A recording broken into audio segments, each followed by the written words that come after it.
Bonjour et bienvenue dans Francosphère, le podcast qui met en lumière les influences francophones dans la culture, l'art, l'entrepreneuriat, le business et le monde scientifique. Et aujourd'hui, dans ce nouvel épisode, nous parlerons d'alimentation, de santé et de bien-être.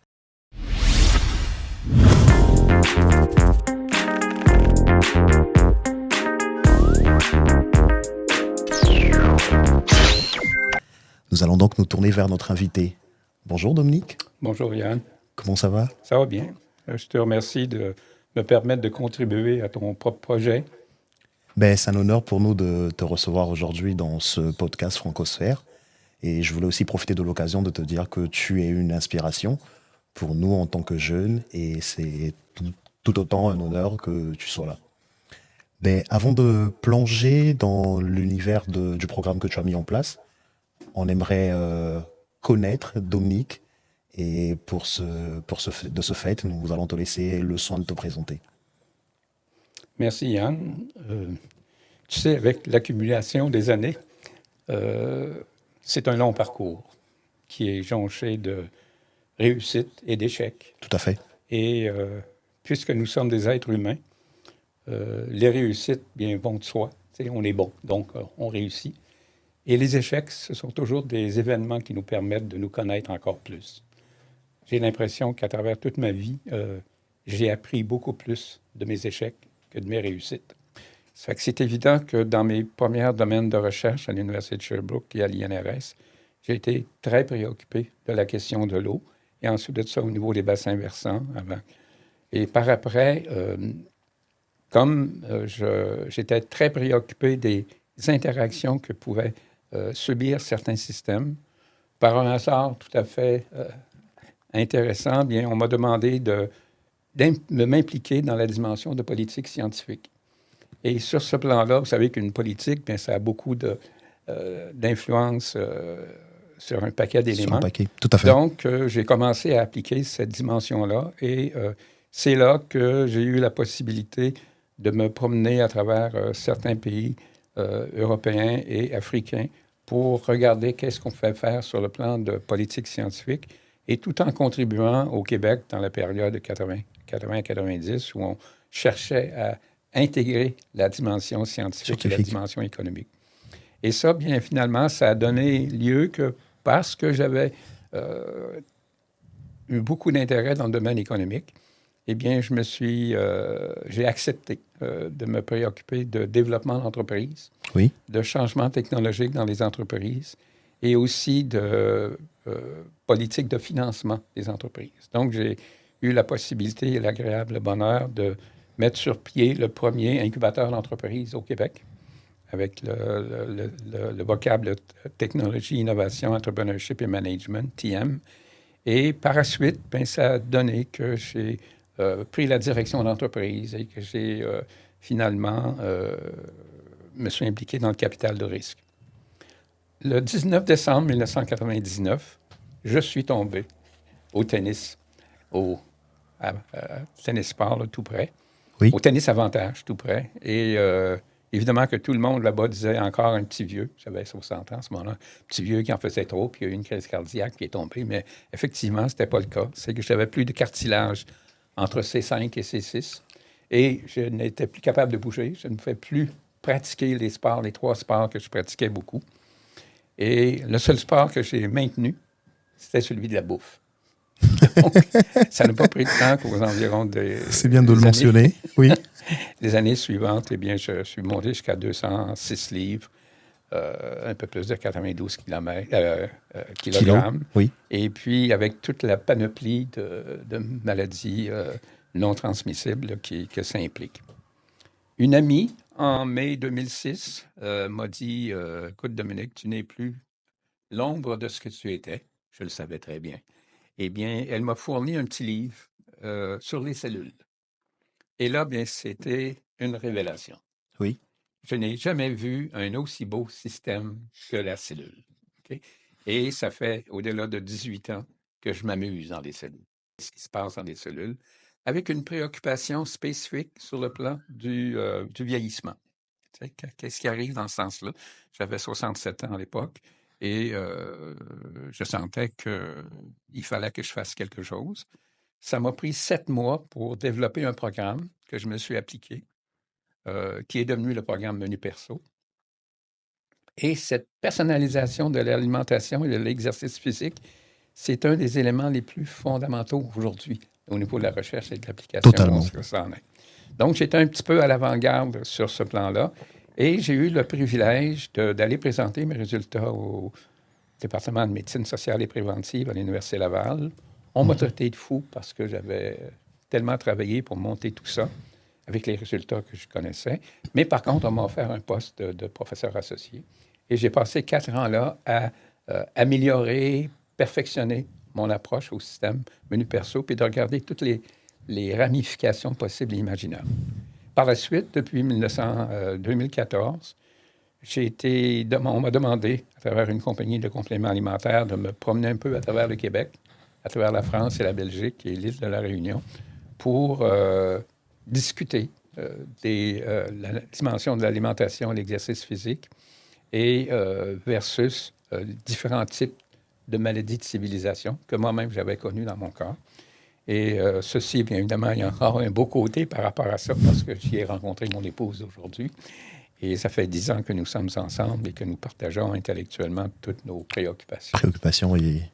Le programme Menu Perso, eh bien, aujourd'hui, c'est 425 personnes que j'ai eues à travers le Québec, la France, la Belgique et l'île de la Réunion. Oui. 30% de ces personnes-là, leurs médecins de famille ou leurs médecins personnels se sont impliqués dans le projet. Oui. Donc, ça a été relativement intéressant d'en soutirer un certain nombre de conclusions. Et le tout continue aujourd'hui.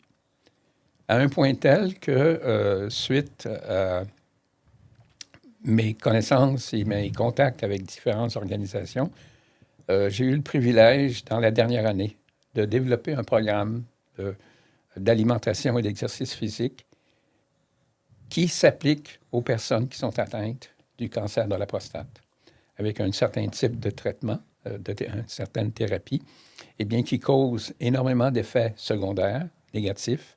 Eh bien, j'ai le privilège de partir une nouvelle cohorte dans toute cette dynamique-là, et aussi de continuer mes travaux sur le plan de la possibilité du diabète pour les afro-descendants qui émigrent dans d'autres régions. Et c'est un projet là, qui débute là, tout à fait, là, et on va voir qu'est-ce que ça va donner tout ça. Donc, vous voyez, Yann, c'est un long parcours. On est embarqué dans le cycle de vie au départ. On ne sait pas du tout où ça va nous mener. Tout à fait. Mais l'intérêt et le plaisir et le privilège d'être reconnaissant de pouvoir le faire est toujours là. Très bien. Ben, Dominique, nous te remercions en tout cas pour cette allocution et te félicitons aussi pour ce brillant parcours. Ce parcours pour nous fait office d'inspiration aussi. Mais avant de replonger sur l'emblème du décor à propos de menus perso, des menus que tu as mis en place, est-ce que tu as connu des difficultés au tout début? Ben oui, je ne connaissais rien.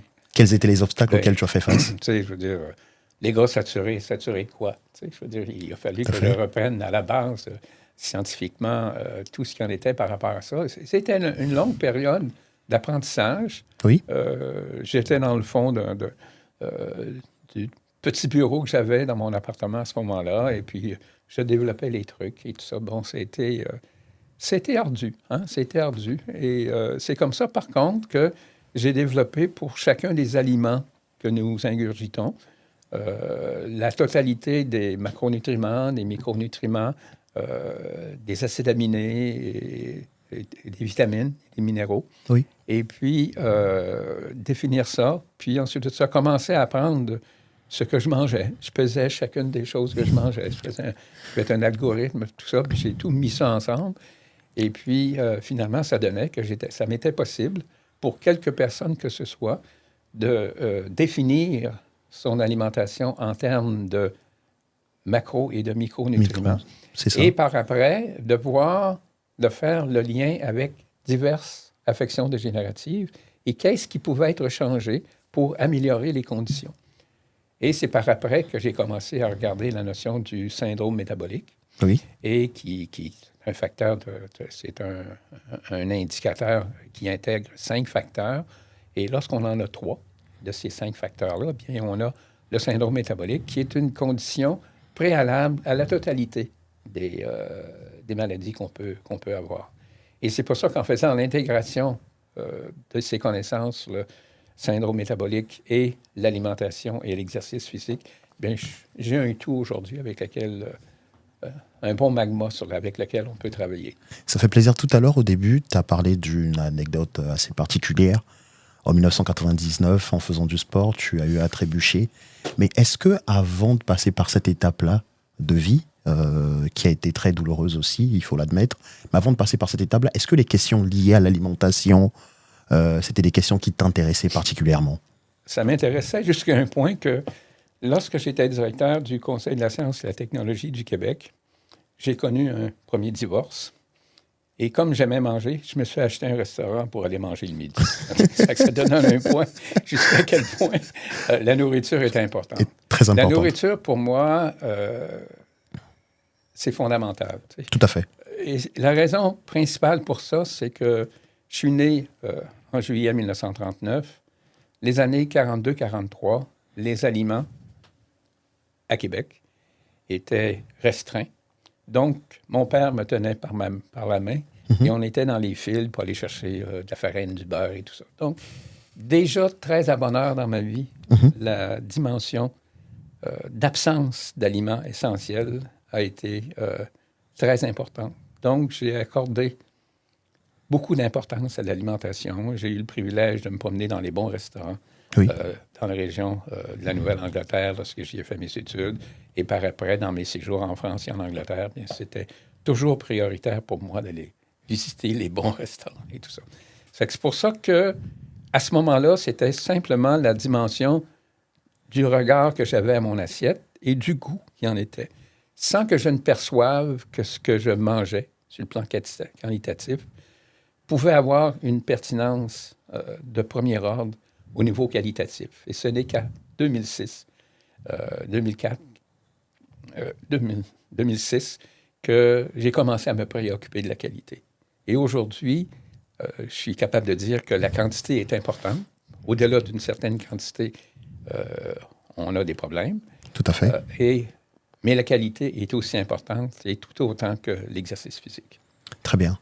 Et on parle pas souvent assez de l'importance de l'alimentation, comment aussi ça influence le bien-être, individuellement et aussi collectivement. Au fil du temps, en t'entendant parler, j'ai vu que tu as parlé de parcours en amont, puis de comment l'alimentation évolue aussi. Ça me donne une inspiration, une idée à te poser une question très simple. Est-ce que selon toi, les habitudes alimentaires ont changé au fil du temps de façon plus générale? Oh oui. Énormément. La raison fondamentale pour ça est que l'industrie s'est mise de la partie. Okay? L'industrie alimentaire s'est mise de la partie. Et l'industrie alimentaire s'adresse à une des caractéristiques de l'être humain.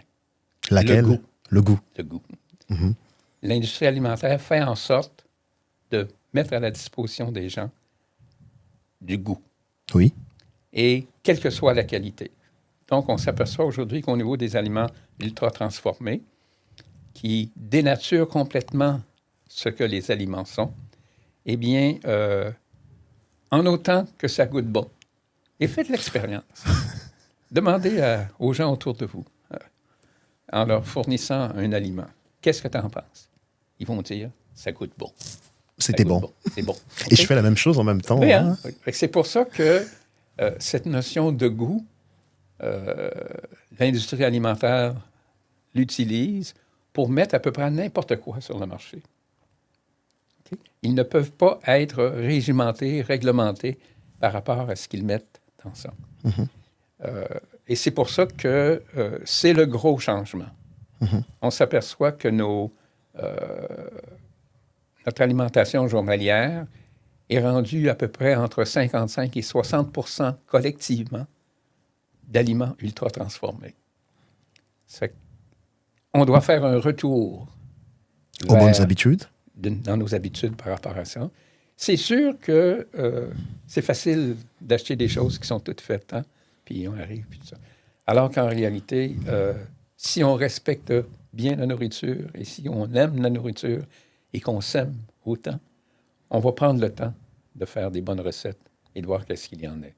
C'est d'une simplicité. Ça prend simplement un petit peu plus de temps qu'ouvrir une boîte ou de mettre une pizza au four. Mais est-ce qu'en parlant d'alimentation, est-ce qu'il n'y aurait pas des initiatives à prendre pour sensibiliser collectivement sur la question? Il y en a beaucoup. Hein? Il y en a de 3 niveaux. Il y a d'une part, au niveau des jeunes, hein, qui sont à l'école. Tout à fait. Ça prend une sensibilisation au sucre pour que les jeunes soient pris pour la vie. Et ça prend 12 sensibilisations aux légumes pour que ça puisse s'inscrire dans leur dimension alimentaire. C'est pour ça que l'impact fondamental doit partir avec les jeunes. La suce avec du sucre dessus pour faire en sorte que le bébé arrête de pleurer, c'est un très grand disservice qu'on leur fait. Okay? Et c'est pour ça que la dimension des jus que les jeunes prennent aujourd'hui, c'est aussi un autre élément néfaste. Okay? C'est pour ça que ça débute à très, très jeune.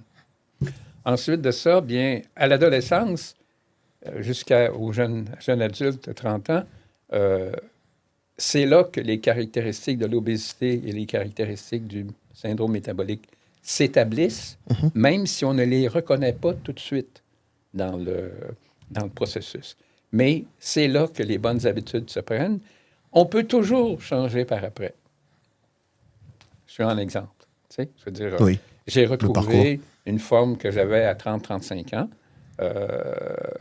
beaucoup plus tard dans la vie. Tu sais. Ça m'a permis de faire des randonnées exceptionnelles, que ce soit Compostelle, que ce soit le GR20 en Corse, à d'autres endroits et tout ça. Donc, c'était un privilège d'avoir changé mon alimentation, ma vision de l'exercice physique à un âge relativement avancé. Oui. Ça m'a permis de démontrer que l'activité physique est aussi très importante dans tout ça. Totalement. Avec l'alimentation. Et quelles sont les maladies qui peuvent être liées à la mauvaise alimentation? On les appelle les maladies de civilisation. Et ce sont des maladies qui prennent énormément de temps avant de s'établir.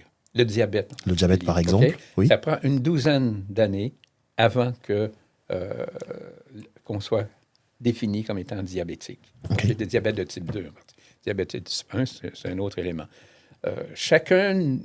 L'athérosclérose en est un autre exemple, la production de plaques dans nos artères, l'accumulation de petits dépôts. Eh bien, ça aussi, ça prend un certain temps. C'est en termes d'années. Hein? Alors que les actions que l'on pose sur le plan alimentaire, c'est journalier. Hein? C'est repas à repas. Et c'est pour ça que c'est important de prendre conscience que chacun des repas est très important. Okay?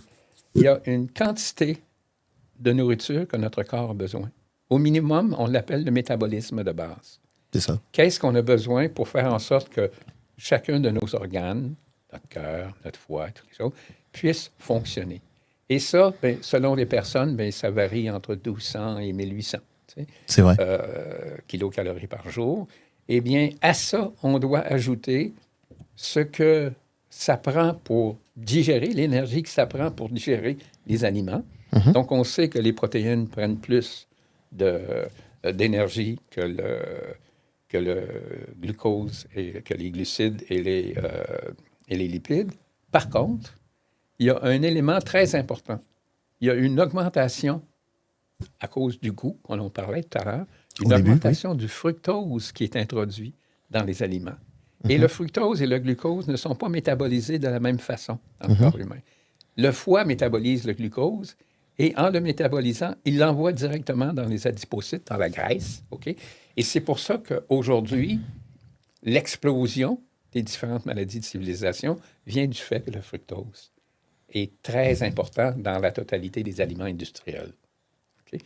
Et c'est pour ça que aujourd'hui, dans les mécanismes d'évaluation de ce que nous mangeons, c'est important de voir quelle est la portion de fructose, tout aussi importante que la quantité de sucre, de glucides, et tout aussi important que la quantité de gras saturé que l'on incorpore dans notre alimentation. Est-ce qu'il y aurait aussi des facteurs culturels aussi, de façon individuelle qui... Bien, c'est sûr que à travers mes divers déplacements dans les pays, on s'est aperçu que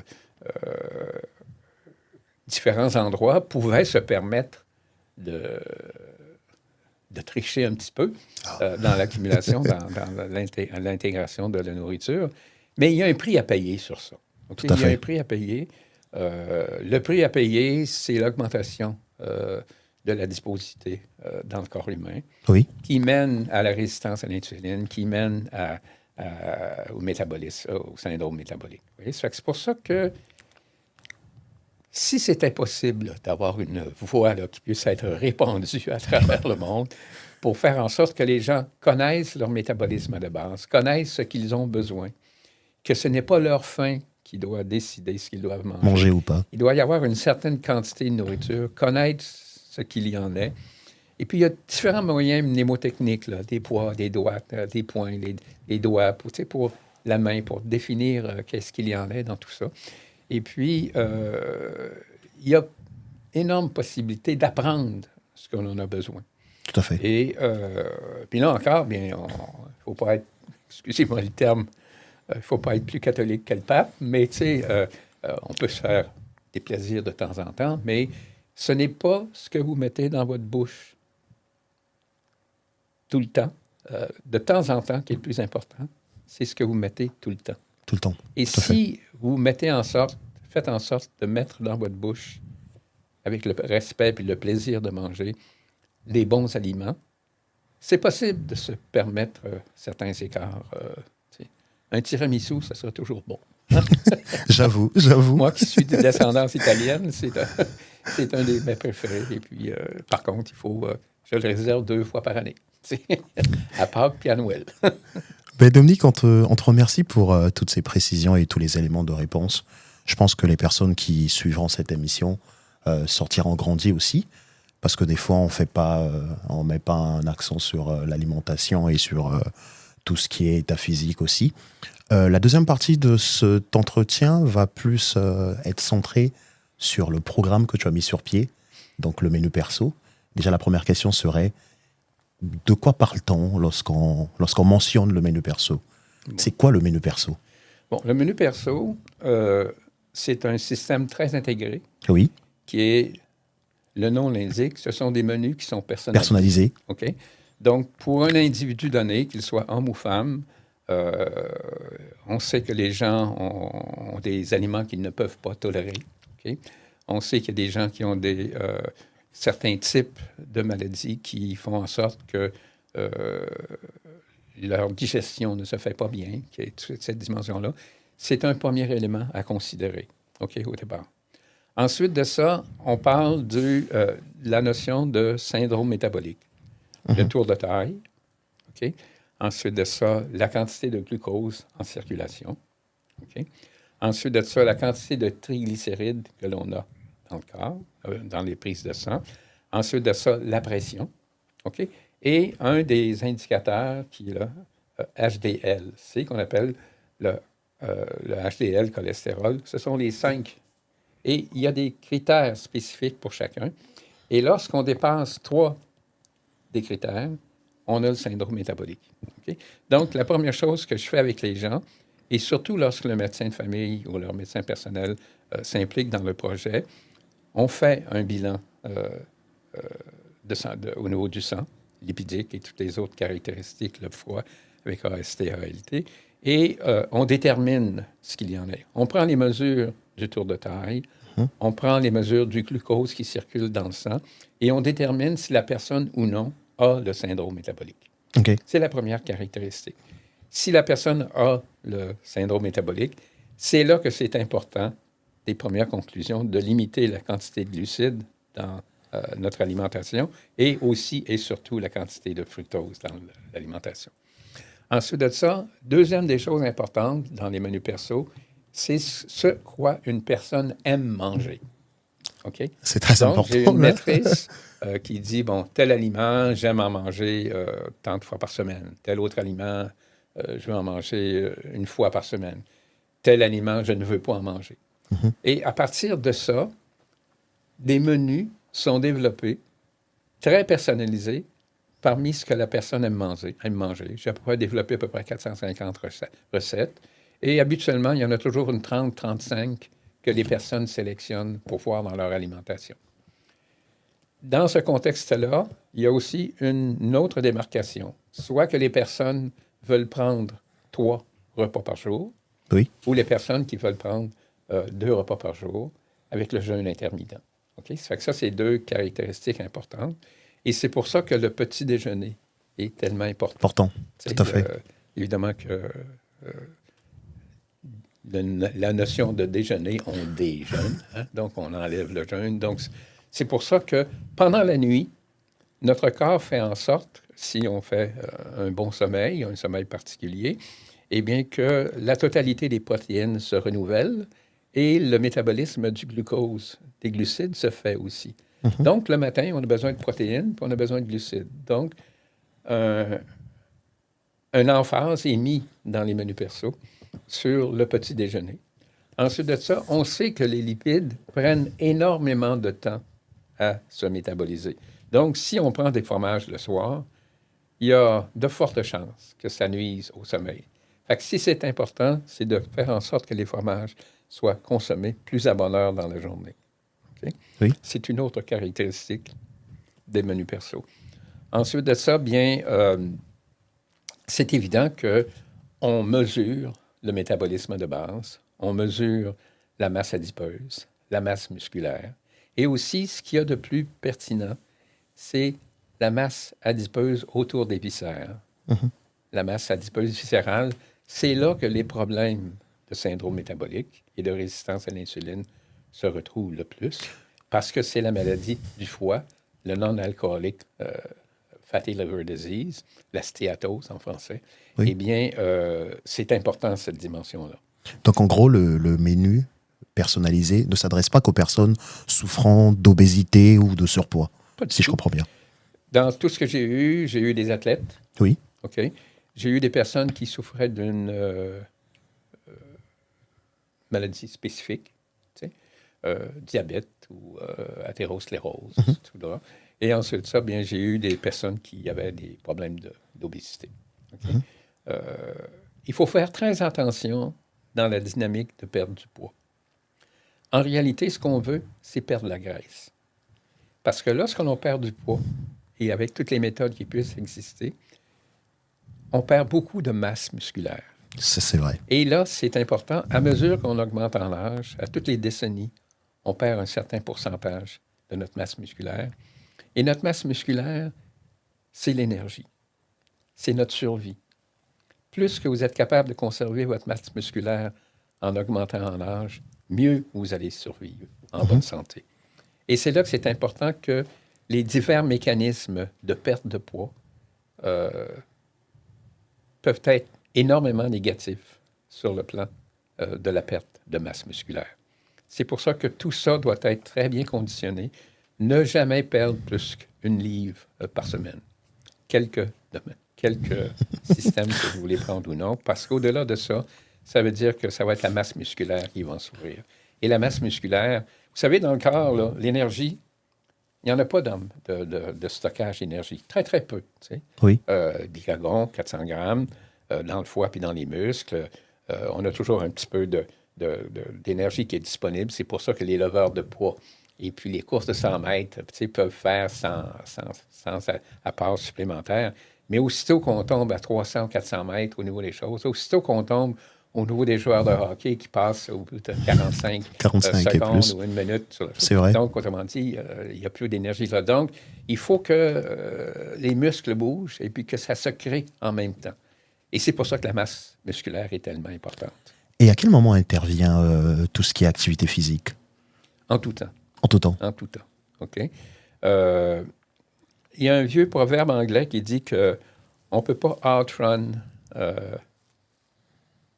any bad diet with physical activity. Dans le sens que même si vous faites de l'exercice physique et que vous avez une mauvaise alimentation, vous ne pouvez pas améliorer vos conditions.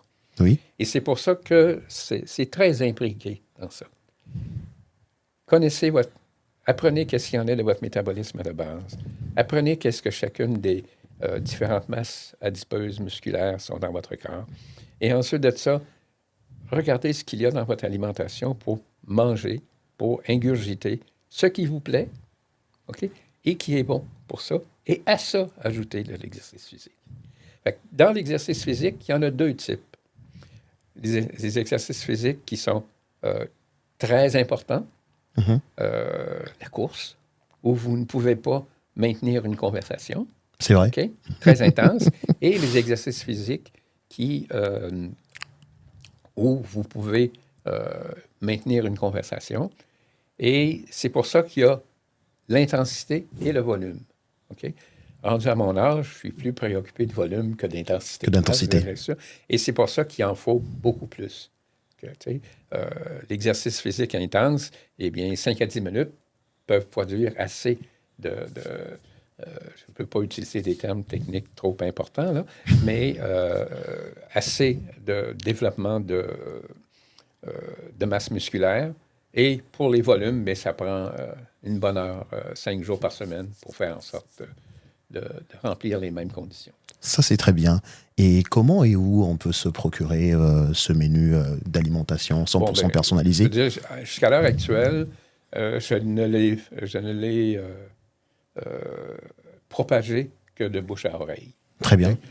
Dans le sens que chaque personne avec laquelle je travaille, je lui donne à peu près entre 10 et 12 heures par semaine. Par semaine, oui. Donc, je ne peux pas en prendre énormément. Donc, jusqu'avant que je m'implique avec le projet de recherche au Centre intégré de cancérologie de l'Hôtel-Dieu, eh bien, j'avais toujours 5 personnes, 4 ou 5 personnes.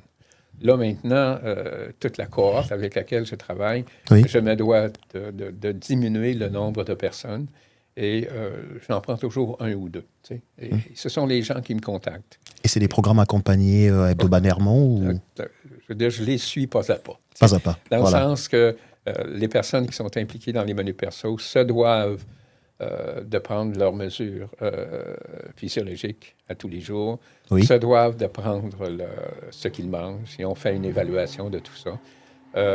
Ensuite de ça, bien, il y a tout un programme de formation. Je commence par l'énergie, je commence par de quelle façon que les maladies de civilisation viennent à s'imbriquer dans notre vie.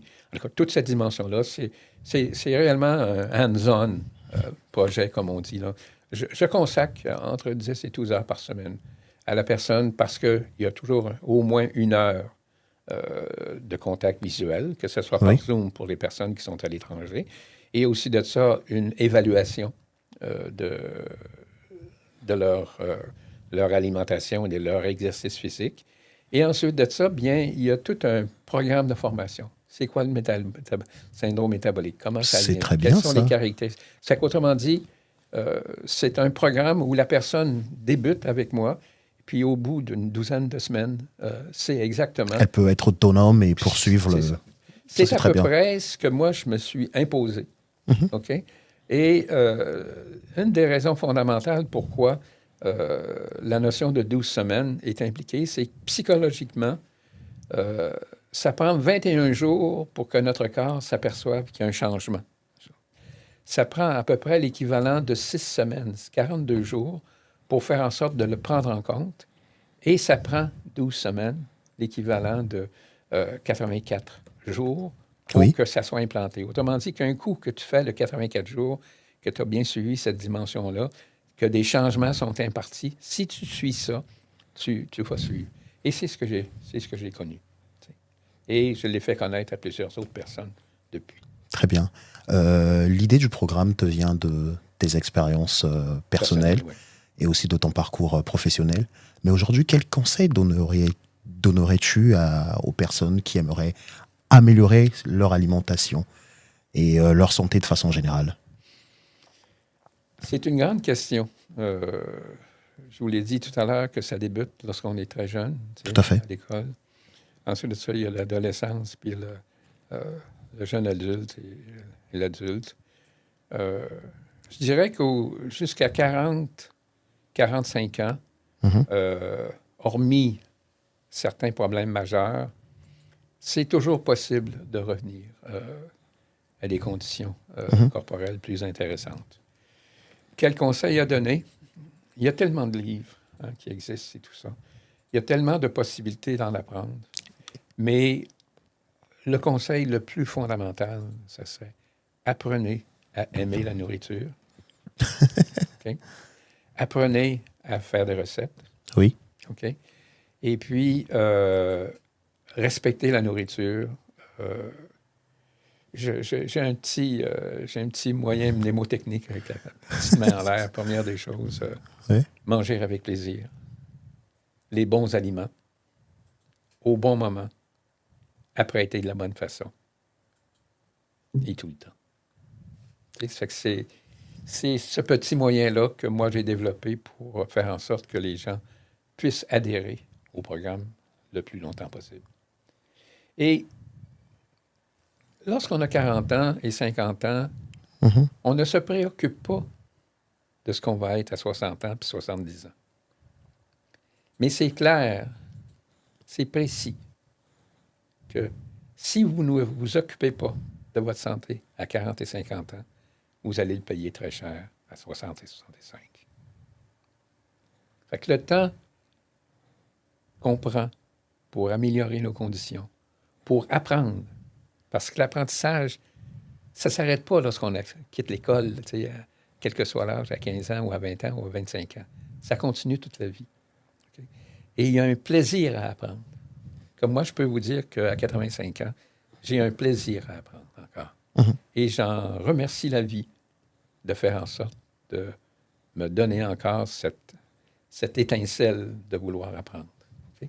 Et vouloir aussi se préoccuper de la santé des gens. Mais vous ne le regretterez jamais à un âge plus avancé, tout ce que vous allez faire pour améliorer votre santé à 40, 50 ou 60 ans, à travers l'alimentation et à travers l'exercice physique. Ben, Dominique, merci pour ce bel entretien. Nous arrivons malheureusement à la fin. Je sais qu'il y a plein de choses à dire au sujet de l'alimentation et du bien-être, de la santé. Nous te remercions d'avoir contribué positivement à cette émission. Merci aussi pour ta contribution aussi dans tout ce qui est nutrition, alimentation, aussi pour ce beau programme que tu as mis en place. Est-ce que, avant de te laisser, est-ce que tu avais un mot particulier à adresser aux jeunes? Parce que notre audience, elle est plus jeune. C'est sûr que j'ai des petits-enfants qui sont entre 20 et 35 ans aujourd'hui. Tout à fait. C'est l'âge où on ne se préoccupe pas, en général, Mhm. de la qualité de ce que nous mangeons. Euh, et c'est là que c'est intéressant à viser comme public cible. Ils sont très portés à manger des produits industriellement transformés. C'est tellement facile de prendre des pizzas sur le comptoir parce on est un petit peu en retard, on va aller au match de hockey rapidement, ou on va aller au match ceci, ou on va aller à l'émission, quoi que ce soit, puis de le mettre dans le fourneau, puis de manger vite et tout ça. Ensuite de ça, mais il y a toute la dimension de la mastication. Okay? Regardez, on dit qu'il faudrait mastiquer à peu près 27 fois. Fait que regardez, faites l'expérience de temps en temps de voir combien de mastications vous faites. Ce que le travail que votre bouche ne fait pas avec ses dents, ça va être l'estomac qui va le faire. Puis l'estomac n'est pas fait pour ça. Okay? C'est là une des premières caractéristiques. Au niveau des jeunes, que je classe entre 20 et 35 ans, 40 ans, le temps qu'ils prennent à manger est important. Le choix de leurs aliments est important. C'est à peu près là, les deux éléments principaux. Puis après ça, bien, s'ils ont des problèmes de santé majeurs ou qui se précisent, n'oubliez pas, je vous l'ai dit tout à l'heure, que la totalité des problèmes, que ce soit l'athérosclérose, que ce soit le diabète, ça prend de 10 à 12 à 14 ans avant qu'on puisse le noter, okay, à travers certains indicateurs qu'on puisse faire. Ça fait que c'est Ça commence à 25-30 ans. Et c'est là qu'aujourd'hui, que les jeunes prennent le moins de temps pour leur alimentation, à sélectionner leur alimentation. Ça peut devenir rapidement un drame national à travers ça. Et l'industrie s'en fout éperdument. Tu sais, Totalement. Aussitôt qu'un aliment plaît au niveau du goût, bien, c'est bingo, hein? C'est intéressant. Totalement. Ben, merci Dominique pour ce très beau message. C'est ce qui marque la fin de cet épisode.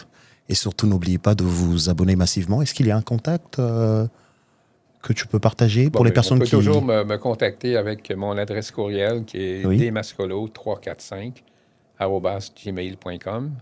Je réitère que je ne prends pas beaucoup de personnes. C'est ça, c'est vrai. À l'heure actuelle, 2 par cause de la cohorte avec laquelle je suis impliqué au CIC.